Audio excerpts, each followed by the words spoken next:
السلام ہاں، علیکم۔ وعلیکم السلام ورحمۃ اللہ وبرکاتہ۔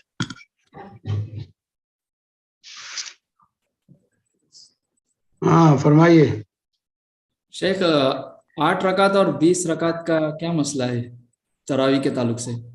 تراویح سنت 8 رکعت ہے، جی میں وطر 11 رکعت، اللہ کے نبی صلی اللہ علیہ وسلم کی سنت 11 رکعت، اور اسی سنت کو ہمیں زندہ کرنا چاہیے۔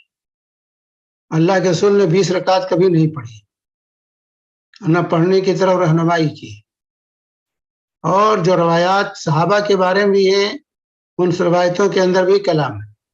جیسے جو روایت پیش کی جاتی ہے، ایک روایت تو ابن عباس کی پیش کی جاتی ہے 20 رکعت والی، تمام متفقہ طور سے روایت ضعیف ہے 20 رکعت کی، متفقہ طور سے ہر تمام مسلک والوں کے ہاں وہ ضعیف ہے، گرچہ حناف اس کو تھامے ہوئے ہیں، نہیں چھوڑتے۔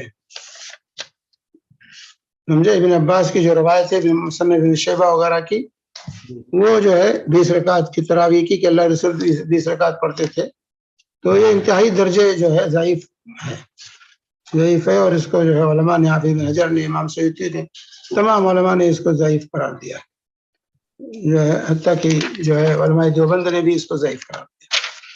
اور اسی طرح جو حضرت عمر کے بارے میں کہا جاتا ہے 20 رکعت کی، وہ بھی صحیح نہیں ہے۔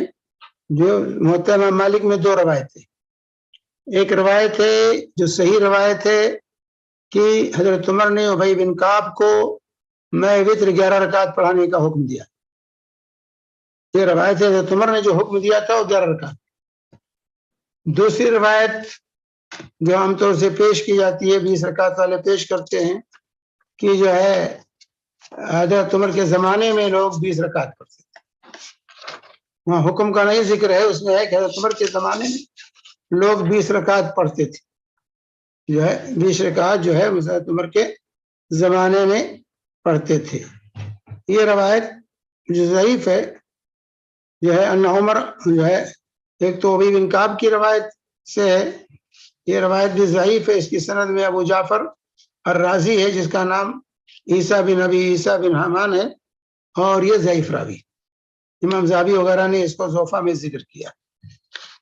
اور جو ہے اسی طریقے سے یزید بن خصیفہ کی ایک روایت ہے، صاحب بن یزید سے روایت کرتے ہیں کہ کانوا یقومون علی عہد عمر بن الخطاب رضی اللہ عنہ شہر رمضان ب20 رکعت، یہ روایت ہے کہ حضرت عمر کے زمانے میں لوگ جو ہے 20 رکعت پڑھتے تھے۔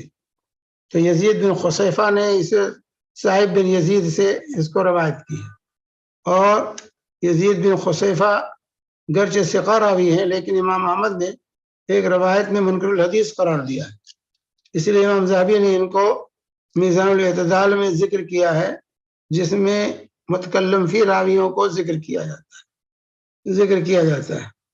اور جو ہے اس طریقے سے جنہوں نے جو ہے اس امام احمد نے جو ہے وغیرہ نے اس کو ضعیف قرار دیا ہے۔ اور پھر اسی طریقے سے جو حضرت عمر کا جو حکم ہے اس کے خلاف ہے یہ، حضرت عمر نے جو موطا ہی کی روایت ہے بیہقی اور موطا کی کہ امر بن الخطاب ابی بن کعب و تمیم الداری ان یقوما للناس ب11 رکعہ، تمیم داری کو اور ابی بن کعب کو حکم دیا کہ وہ 20 رکعت جو ہے 8 رکعت پڑھائیں، میں وطر کے 11 رکعت، میں وطر 11 رکعت پڑھانے کا یہ آرڈر تھا حضرت عمر بن خطاب کا۔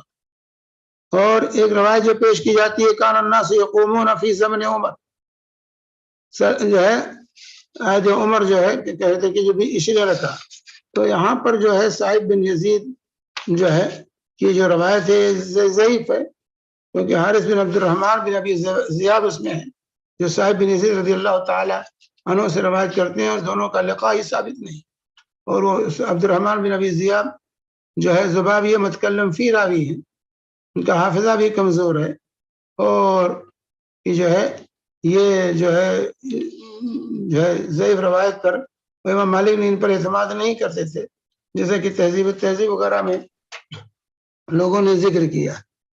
تو اس طریقے سے یزید بن رومان کی ایک روایت بیان کی جاتی ہے کہ وہ کان الناس یقومون فی زمن عمر بن خطاب فی رمضان بثلاث وعشرین رکعہ کہ جو ہے لوگ حضرت عمر کے زمانے میں 20 رکعت پڑھا کرتے تھے، لیکن یزید بن رومان جو روایت کرنے والے ہیں انہوں نے حضرت عمر کا زمانہ پایا ہی نہیں، حضرت عمر کا زمانہ ان کو ملا ہی نہیں ہے۔ تو اگر مان لیتے ہیں تھوڑی دیر کے لیے کہ لوگ حضرت عمر کے زمانے میں 20 رکعت پڑھتے تھے یا لوگوں نے پڑھا ہے، جب سوال یہ پیدا ہوتا ہے کہ رسول اللہ کی سنت مقدم ہوگی یا صحابہ کی سنت مقدم ہوگی، تقدیم کس کو حاصل ہوگی؟ اللہ کے رسول نے جو کیا ہے زندگی بھر وہ پہ آگے رہے گا یا صحابہ نے جو عمل کیا اس کو ہم ترجیح دیں گے؟ اس کو ہم تھوڑی دیر کے مان لیتے ہیں حضرت عمر کے زمانے میں لوگ پڑھتے تھے 20 رکعت، لیکن اللہ کے رسول سے کیا ثابت ہے؟ اللہ کے رسول ما یزید فی رمضان ولا فی غیر رمضان ان 11 رکعت، حضرت عائشہ کہتی ہیں رمضان یا غیر رمضان، پوچھا گیا کہ عشاء اور فجر کے درمیان رمضان میں اللہ کے رسول کتنی رکعتیں پڑھتے تھے؟ تو عمر بن عائشہ نے کہا کہ رمضان یا غیر رمضان، عشاء اور فجر کے درمیان 11 رکعت سے زیادہ اللہ کے رسول نہیں پڑھتے تھے۔ تو بہتر بہرحال وہی ہے تعداد ہوگی جو تعداد رسول اللہ صلی اللہ علیہ وسلم نے اختیار کیا، اور پھر اس کے علاوہ کسی تعداد کو متعین کرنا یہ ہمارا کام نہیں ہے۔ ہاں کوئی پڑھتا رہا ہوگا اپنے حساب سے، لیکن اس کو روٹین نہیں بنا سکتے۔ اگر کسی نے پڑھا 20 رکعت پڑھا، کسی نے 36 رکعت پڑھا، تو وہ ان کا اپنا عمل تھا۔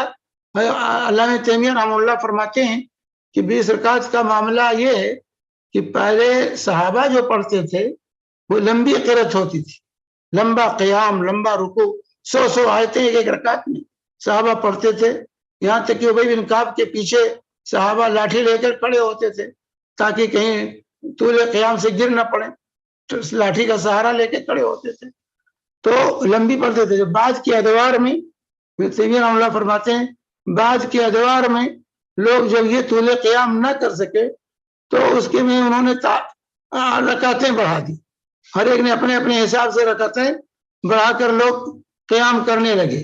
تو یہ ان کا اپنا عمل تھا، وہ ہمارے لیے حجت اور دلیل نہیں بن سکتا ہے، اس کے پیچھے ہی طول قیام کا معاملہ تھا۔ تو ہمارے لیے بہرحال جو ہے رسول پاک صلی اللہ علیہ وسلم کی سنت تمام لوگوں کی سنتوں پر مقدم، اس لیے 8 رکعت اطمینان کے ساتھ پڑھنا چاہیے۔ لیکن افسوس آج کل یہ ہے کہ لوگ تعداد گنتے ہیں، کیفیت نہیں دیکھتے۔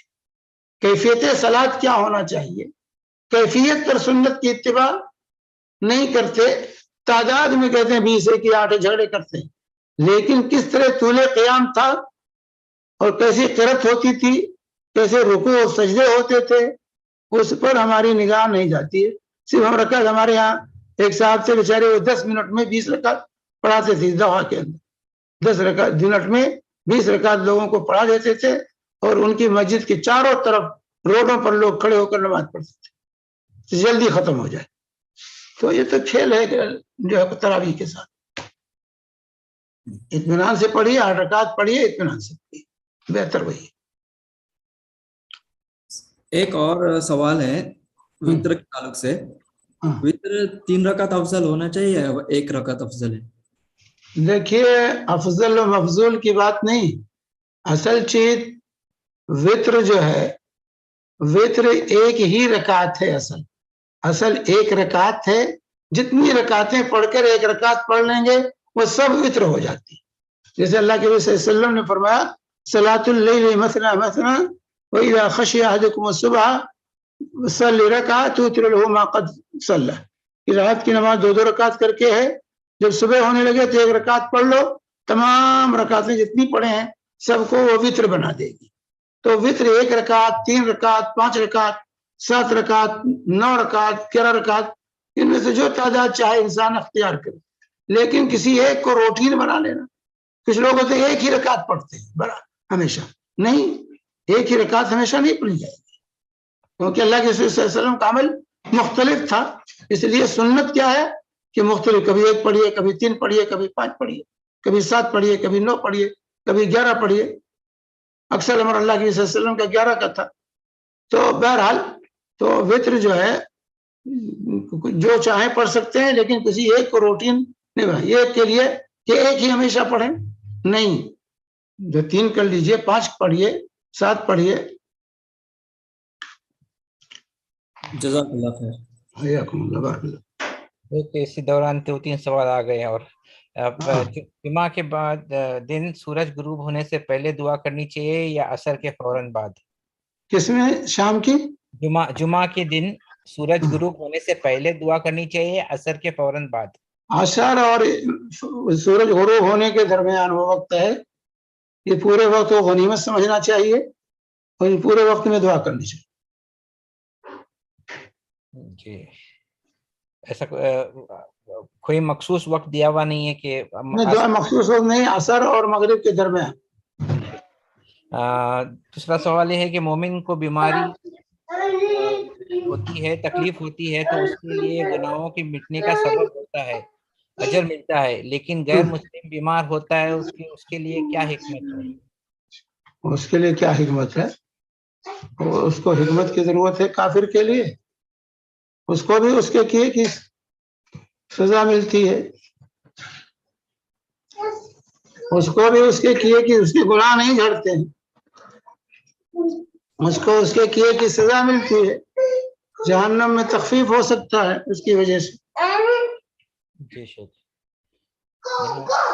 جہنم سے نجات نہیں ملے گی، لیکن درجات کافروں کے درجات مختلف ہوں گے نا.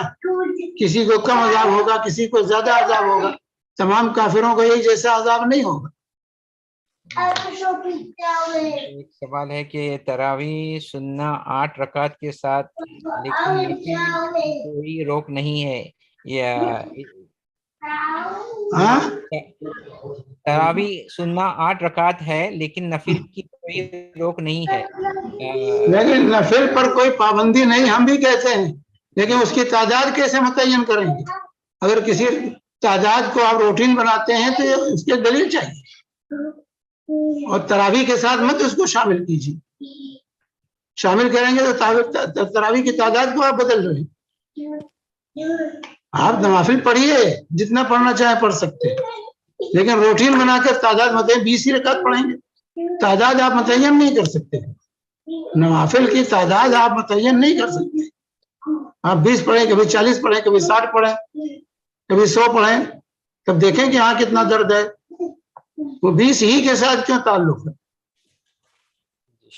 ارے بھائی، سنت پر عمل کرنا یہ بہتر ہے کہ جو سنت ہے اسی پر پابندی کر لیجیے، مداومت کر لیجیے کہ روزانہ آپ 11 رکعت پڑھیے میں وتر کے، وہ بہتر ہے. یہاں ایک سوال ہے کیا اگر ہم ایسی مسجد میں ہیں جہاں 20 رکعت ہو رہی ہے اور کیا ہم 8 رکعت پڑھ کے نکل جا سکتے ہیں؟ نکل سکتے ہیں، آپ جا سکتے ہیں. اس حدیث کا کیا ہوگا جس میں امام کے ساتھ آخر تک پڑھنا ہے اور 3 رکعت پڑھنا؟ امام اگر سنت کے مطابق ہے تو ہم متبع ہیں، سنت کے خلاف کرے گا تو ہم اتباع کریں گے اس کی. سنت میں اتباع ہے. جی. یہاں پہ ایک دوسرا سوال ہے کہ کیا 8 رکعت تراویح اور 8 رکعت قیام اللیل ایک رات میں پڑھ سکتے ہیں؟ بھائی تراویح اور قیام اللیل کیا دو چیزیں ہیں؟ کہیں تراویح کا لفظ کسی حدیث میں آیا اللہ کے رسول نے کہا جو تراویح پڑھے؟ تراویح کا لفظ کسی حدیث میں ہے کہ اللہ کے رسول صلی اللہ علیہ وسلم نے کہا ہو کہ جو تراویح پڑھے؟ بھائی قیام ہی کا لفظ ہے حدیث میں، من قام رمضان ایمان و احتسابا غفر له ما تقدم من ذنبه. من صلت تراویح کا لفظ کسی حدیث میں نہیں. یہ تراویح جو بعد میں لوگوں نے ایجاد کیا ہے، یہ لوگوں کے اپنے وضع کردہ نام ہے. اس قیام اللیل کا، قیام رمضان کا نام تراویح رکھ لیا لوگوں نے. تراویح اور قیام الگ الگ نمازیں نہیں ہیں، ایک ہی نماز. جب عائشہ سے پوچھا گیا کہ رمضان میں اللہ کے نبی صلی اللہ علیہ وسلم عشاء اور فجر کے درمیان کتنی رکعتیں پڑھتے ہیں، تو انہوں نے کہا رمضان ہو یا غیر رمضان ہو آپ عشاء اور فجر کے درمیان 8-11 رکعت سے زیادہ نہیں پڑھتے تھے. تو کہاں گئی تراویح اور کہاں گیا قیام؟ دونوں الگ الگ نمازیں، نماز ایک ہی ہے، لیکن یہ لوگوں نے اس کو الگ الگ بنا لیا ہے. لوگوں نے الگ الگ بنا لیا ہے. اللہ کے رسول سے کہیں ثابت نہیں ہے کہ آپ نے 2 مرتبہ پڑھی ہو. ایک مرتبہ تراویح کہہ کے پڑھا ہو، ایک مرتبہ قیام کہہ کے پڑھا ہو.